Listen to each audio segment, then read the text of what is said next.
Ms. Gasser.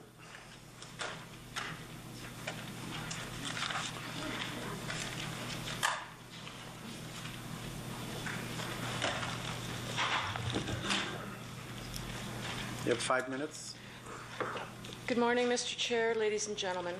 I come before you today so that you're aware of how Council direction from November 21st was carried out regarding the draft Community Communications Plan. On November 21st, this Council passed a motion asking the EFW Committee to initiate and extend consultation on the draft Community Communications Plan, but without actually specifying which of the two committees should lead the consultation. And though those of us in the gallery that day were shouting and begging you to specify, that's not what happened. At any rate, as it turned out, I learned on January 30th when Mr. Curtis confirmed that he said it was he who reviewed the tape of that meeting and determined that that is the committee that Council actually meant to task with the consultation, and I don't know if he consulted with the movers and the amenders on that motion on that matter, but that's where it was. So in the end, the EFW AC committee, which is the committee mandated by the Minister of the Environment as per Condition 8, that was tasked with consultation on the draft Community Communications Plan. Now, as you know, at your last meeting, which was January 23rd, there was a memo from Mr. Curtis and legal counsel, Mr. Hunt, responding to a letter that never actually made it onto your agendas on that matter. So yesterday we had an EFW Advisory Committee meeting, and Works and Project Team staff asserted that they believed they had fully met and carried out council direction in the memo, and pointed to actions taken by staff as was set out in that January 22nd memo. But work staff and the project team have missed a point. Council directed the EFW AC, the EFW Advisory Committee, to initiate the consultation. So it's my opinion that the project team essentially hijacked that consultation process before the EFW Advisory Committee had an opportunity to address that at all. And then yesterday, staff attempted to assert that because they thought they had met the direction of council, that they didn't think any further action was needed. So you should know that the meeting facilitator also attempted to leave the impression with members that since the EFW Advisory Committee is not a committee advising council, that council really doesn't have the ability to direct that committee. I did point out immediately that the project team reports to council, and as you know, council is legally responsible for meeting the conditions of EA approval, and that covers the committee operations, which is EA Condition 8, and that covers the draft Community Communications Plan, which is EA Condition 7. So this is the type of stuff that is being said and done.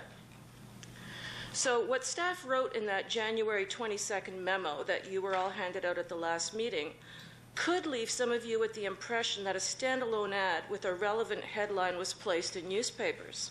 Instead, under text that advertised a non-related meeting, staff inserted a couple of lines asking for public comment on the Community Communications Plan.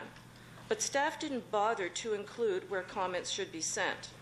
And the web link shown in the ad goes straight to the plan itself, which also does not specify where comments should be sent and to whom they should be submitted. And possibly that's because there was no plan to consult the public to begin with on this, but this is ridiculous. And I emailed all of you a copy of the ad, so please take a look at it. This is what the ad looks like. So at yesterday's meeting, in a 7-5 vote, a motion passed advising that 2 standalone ads be placed in relevant regional media, not just Metroland, setting out the purpose of the plan, where comments should be sent, etc. You should also be on the lookout for a related January 28th motion from Clarington Council, which will hit the next works agenda. I also sent you that. Clarington Council asked for an extension and a public information meeting. I'm asking someone to pull that when it comes to this council, hopefully Mayor Foster, because it's his council's motion and it was unanimous. And you have the opportunity to consider an extension. As I mentioned to you the last time, I've got 10 seconds. Condition 7 specifies that the plan be provided to MOE prior to the receipt of waste. Staff confirmed that that will be March 14th. Thank you very much. March 2014. Thank you very much, Ms. Gasser. Any questions to Ms. Gasser? I would love to answer questions. Councillor O'Connell. Thank you. Through the chair, Ms. Gasser, can you just continue and let me know what you're expecting to come from the Clarington motion? Okay. Why I'm telling you this is, first of all, this council is responsible for project oversight, and that includes ensuring that staff implement and meet the conditions of EA approval. So, since you, in the end, tasked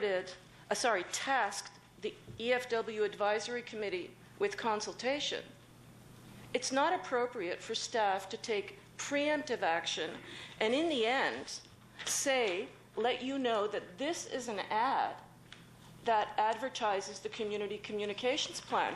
This is an ad that advertises a separate committee meeting altogether, and there's a couple of lines of text that say public comment requested, and then they don't tell people to whom they should comment. I mean, is it possible to muck this up any more than it was? So, yesterday, the committee passed a motion that ads should be placed on at least 2 occasions, setting out the purpose and setting out to whom the comments should be directed. Now, you've got to know that I don't even have time today to get into the operation of this committee, which is completely off the rails, including the fact that the project team have now decided that they have voting rights on that committee. This is a committee that is struck to advise the project team.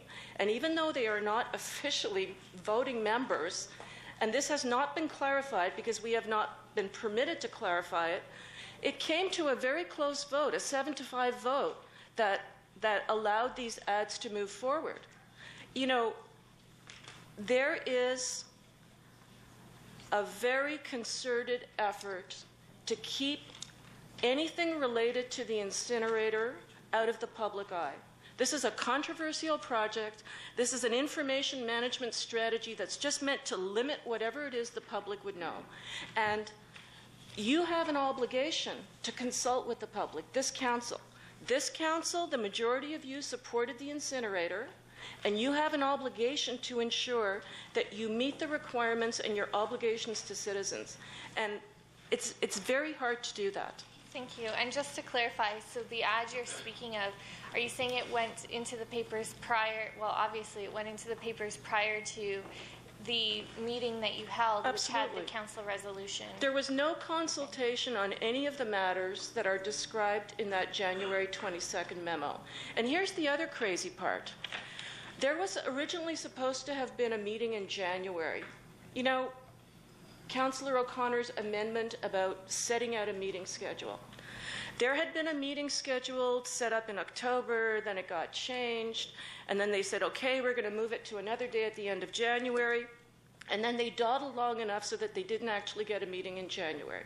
So we met yesterday. So this is 6 weeks before the deadline, after staff have put out a public service announcement, which, by the way, not one human being I know has heard, but Councillor Clayton should be pleased to know that his staff member who lives in Aurelia heard it.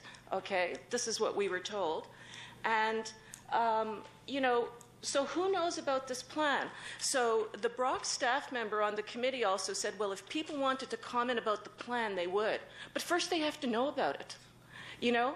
And there's nothing in this ad that would tell anybody what the purpose of the plan is and to whom comments should be sent. So, out of those 5 nay votes, okay, the motion to place 2 ads passed 7-5. Out of those 5 nay votes, 4 came from Durham Region municipal staff members. How ridiculous is that? You know, even the York staff people are getting it. Some Durham staff people aren't. Thank you. And you mentioned the project team now have voting rights. Had they voted on items previously, or when did this They start? started voting at items on the last meeting, and, you know, That was the first time they ever voted. I have to go through all the minutes, but that's the first time on motions that were made that I noted that that very few motions come to a vote. Okay. Okay, so that was the first time. But I had raised the issue of voting rights right when we were asked to submit comments to the TOR which the project team drafted. We were never allowed to develop our terms of reference as we should have been according to Condition 8. So the most we were able to do was submit comments. They cherry-picked what they want, sent it off to MOE, and I mean, really? MOE doesn't pay a whole lot of attention to this, and it was approved. But what we noted was that in order to maintain quorum, they had a problem because people weren't showing up, the municipal staff members were not showing up at the meeting in enough numbers. And then all of a sudden, on some, key votes that started at the last meeting, staff are voting. So I brought this up yesterday and I said, on what, how is it even possible that staff would have voting privileges on a committee that exists to provide advice to them? I mean, this is ridiculous. Right. And the facilitator is truncating discussion on this matter to the point that I have to ask that this be put off to the next agenda, even though it's been raised numerous times, and try to deal with it then. But what they managed to do was that it would require a majority vote to get any changes. Well, And you don't know who has the right to vote because it's not spelled out. it's not spelled out accurately, absolutely not. And, I said to them, you can't talk about having quorum without specifying voting rights. Like, it's just not possible. Thank you very much. So this is welcome Councillor to our Neal. world.